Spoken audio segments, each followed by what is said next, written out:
Taste లో good, సిటీలో street food, నగర వాసులను ఉవ్విళ్లూరిస్తున్న వీధి తినుబండారాలు. పూర్తి వివరాలకు చదవండి రేపటి సాక్షి దినపత్రిక.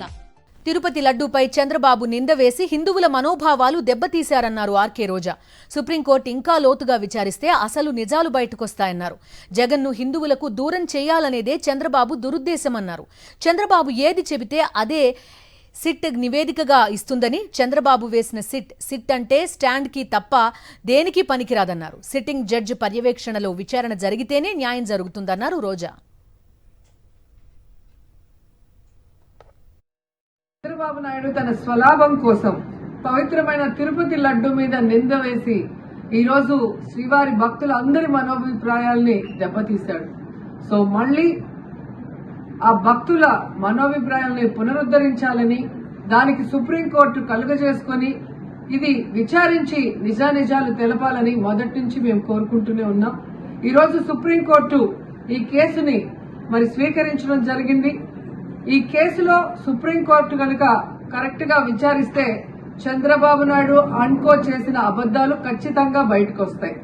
ఎందుకంటే మీరే చూశారు, చంద్రబాబు నాయుడు లాంటి వాళ్ళు ఒక సీఎం స్థాయిలో ఉండి తప్పు జరిగిందా లేదా అని విచారణ చేయకుండా, ఎటువంటి సాక్ష్యాధారాలు లేకుండా కేవలం జగన్మోహన్ రెడ్డి గారిని టార్గెట్ చేయాలి, ఆయన మీద నింద వేయాలి, ఆయన్ని హిందువులకి దూరం చేయాలన్న ఒక దురుద్దేశంతోనే ఈ యొక్క కామెంట్ చేశాడు అనేది స్పష్టం కాబోతుంది. ఎందుకంటే ఈరోజు సుప్రీంకోర్టు ఈ కేసు తీసుకునేంత వరకు, ఆ డేట్ అనౌన్స్ చేసేంత వరకు సిట్ వేయనే లేదు.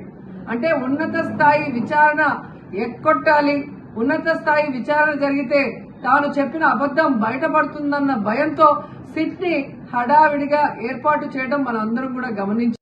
తన పరిధిలో ఉన్న సిట్ ని చంద్రబాబు నాయుడు వేస్తే ఆల్రెడీ తను ఒక జడ్జిమెంట్ ఇచ్చేశాడు కాబట్టి దానికి లోబడే అధికారులు అబద్దాలు మాట్లాడతారు, నిజాలు చెప్పరు.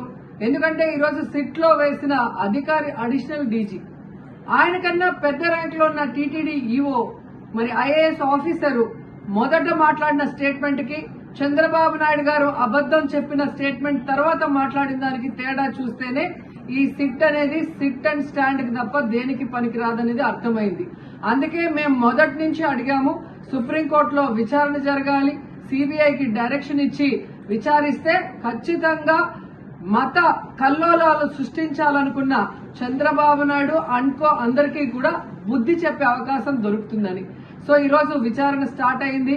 దీన్ని సిబిఐకి అప్పచెప్పి సిట్టింగ్ జడ్జి పర్యవేక్షణలో విచారణ జరిగితే ఖచ్చితంగా హిందువుల మనోభిప్రాయాల్ని గౌరవించిన వాళ్ళమవుతాం, పునరుద్ధరించిన వాళ్ళమవుతాం.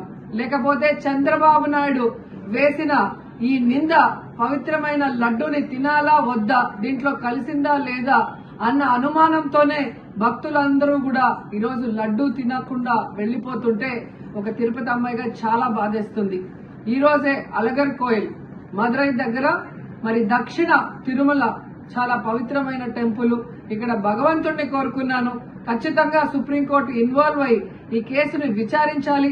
తప్పు చేసిన వాళ్ళని, అలాగే అంటే తప్పుడు స్టేట్మెంట్ ఇచ్చిన వాళ్ళందరూ ఎంత పెద్ద పొజిషన్ లో ఉన్నా కూడా వాళ్ళని శిక్షించాలి అని భగవంతుడిని కోరుకున్నాను, సుప్రీంకోర్టుని కోరుకుంటున్నాను.